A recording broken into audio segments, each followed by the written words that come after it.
Okay guys, ito yung ingredients ko guys.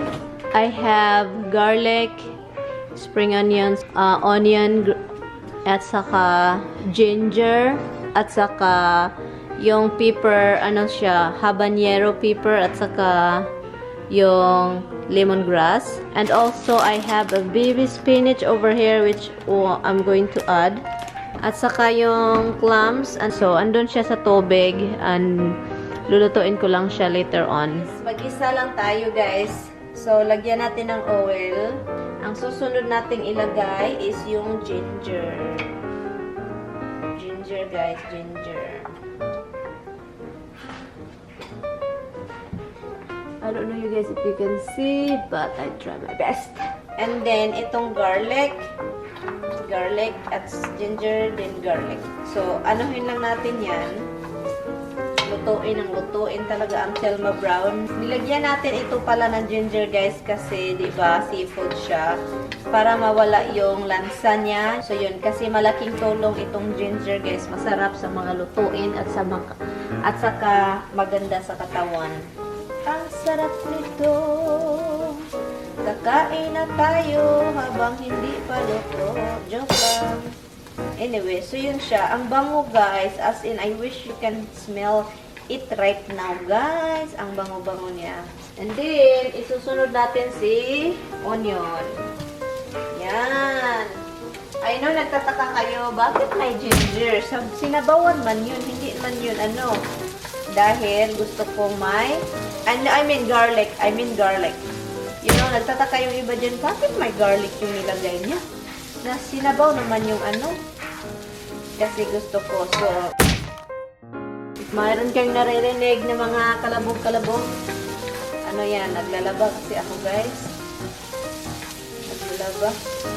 Pagkatapos niyan, ilagay natin si clams. Handahan lang kasi ano.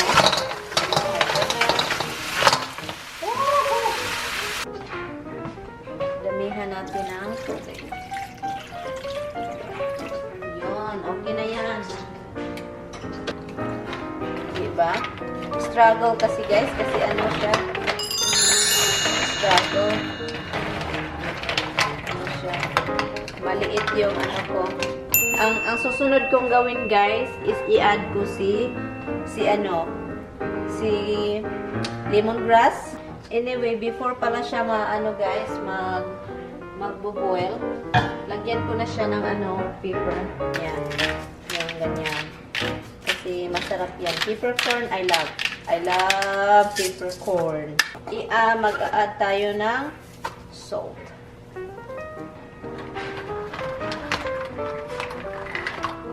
Dahan lang tayo. We wait until ma-open siya. And then, we have to cover until it boil. Okay, itignan natin, guys. Let's see. Oh my God. Let's see. Okay, guys. So, tinignan ko siya. Mayroon na naman siya mga bula-bula. Ang gagawin ko, usually, ay lang siya, imimix. Kaso, ang trip ko ngayon is kukunin ko yung mga bula-bula. Lang, hindi naman lahat. Kung ano lang yung makukuha ko. Tingnan nyo. As in, hala, may natipak. Hala ka, oy.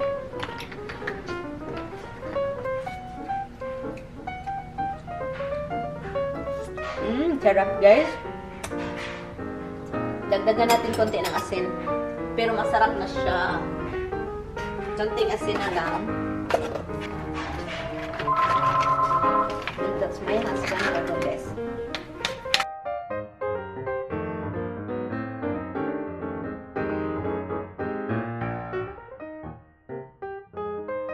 Okay guys, yun na siya guys. And hindi pa yan tapos guys. Hindi pa yan tapos. I think okay na siya.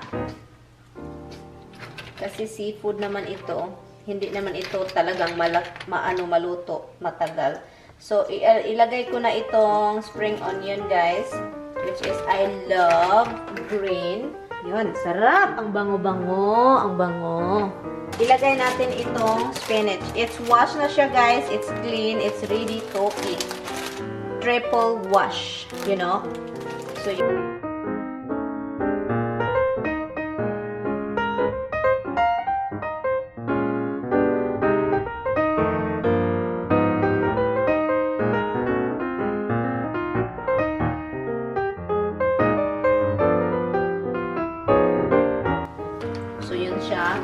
Hintayin natin mga few minutes.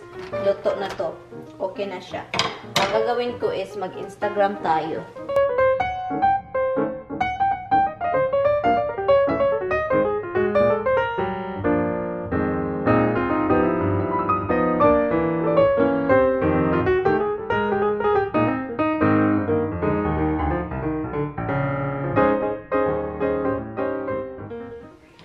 Hi guys, kain tayo.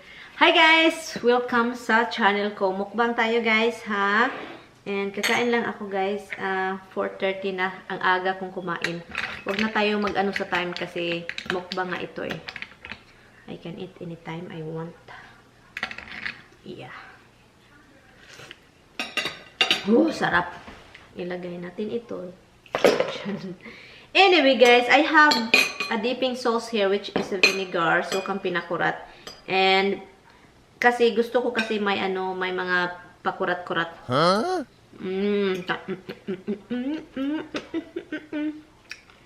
Harap. Look sis kami. Oh, paano nyo ito makita yung plate ko? Yan. Para makita nyo naman yung plato ko. Kung gaano karami yung rice. Sarap. Yung sabaw talaga pag seafood, no? Ang sabaw kakaiba. Walang langsa whatsoever. Dahil sa ginger at saka sa anong tawag nito? Lemongrass. Nasaan yung unod nito? Nawala. Nasaan? Nasaan yung unod? Okay. Hanap tayo ulit. Okay, andito siya sa loob. Andito sa loob yung unod. Okay. Namiss ko ang suso. Kasi yung suso, pinaka-ano din yun kainin yun. Masaya din kainin. Sup-sup ka, sup-sup. Sarap.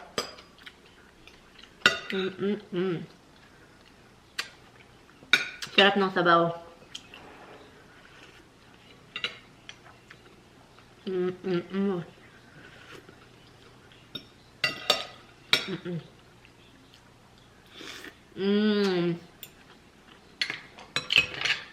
So yummy. Asan yung unod? Ay naku, nangambak. Asan yung mga laman nito?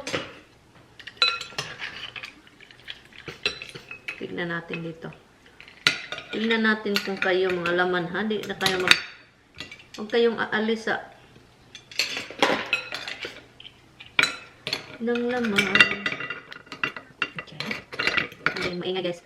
Diyan siya. At saka itong laman dito. Kunin natin ito. Okay. Ilagay natin siya. Kunin natin yung gulay.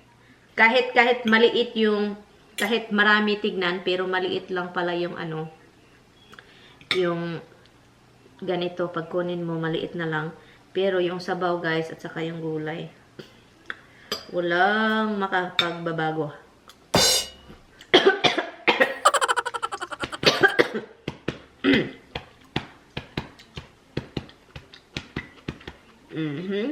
Yung suka guys na ko. Itong sukang pinakurat, pinaano guys siya. Yung lalamunan ko ba na ano siya. Nakurat. Sarap.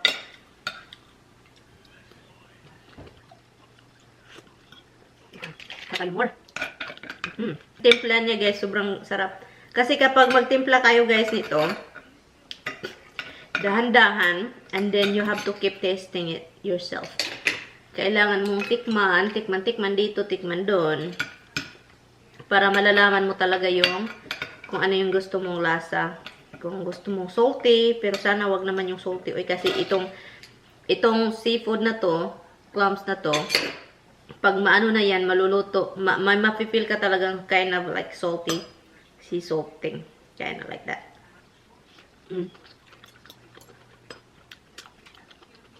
Sarap.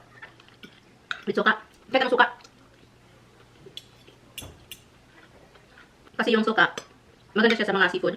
Or kahit anong kinakain mo, seafood, karne. Basta may dipping sauce. Kahit anong suka. Itong ginagamit ko is with sukang pinakurat. Mix siya with apple cider vinegar.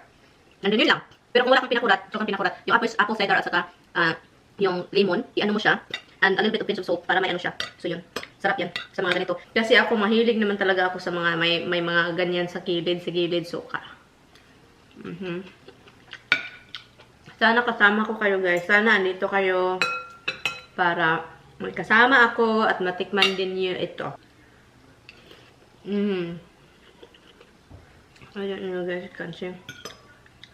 Sabaw na lang at saka yung gulay yung natira.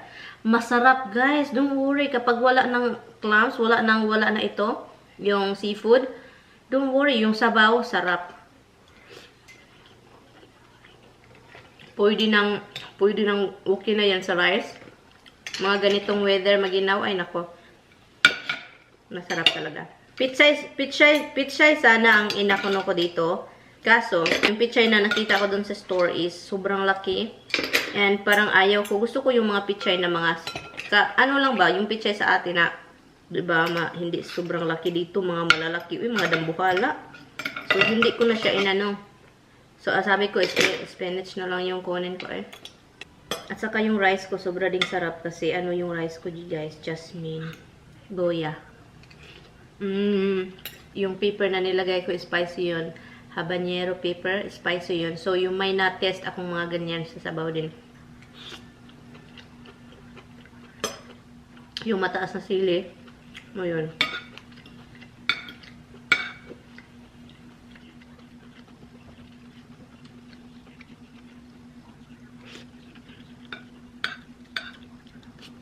Sarap.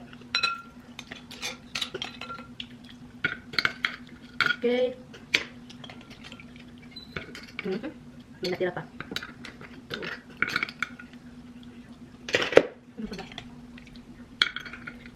Sana may kinain din kayo guys while watching.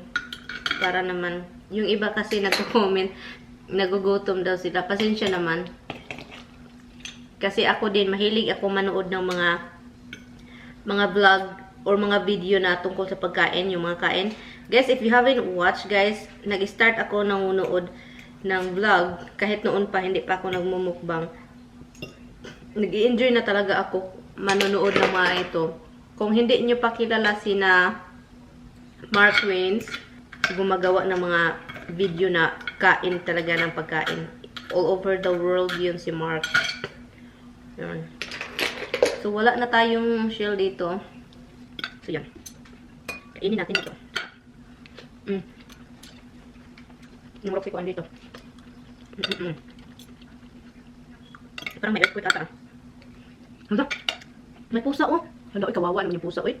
Iba na naman, guys. Iba yung pusa. Black and white na naman. Oh my God. Talaga, kawawa, guys. Uy, kasi sobrang ginaw sa labas. Yun, awa ko sa mga ganyan, guys. Magkakala ko ng suka.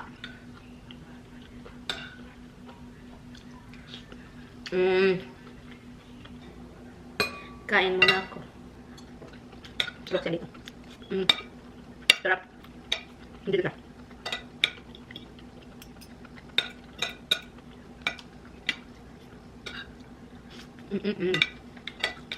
Ayun. Tapos na ako guys. Meron pa ba dito? Wala na. Napasok na ako guys. Roxy's looking at me right now because for sure they are hungry. Are you hungry, Rox? Inom tayo ng maraming tubig. Good for your health. Totoo yun, ha? Bye. Bye, guys. Kita-kits tayo sa next mukbang ko. And yes, so bye. See you next time. Bye-bye. Pag lalabas yan niya ay pinagalit.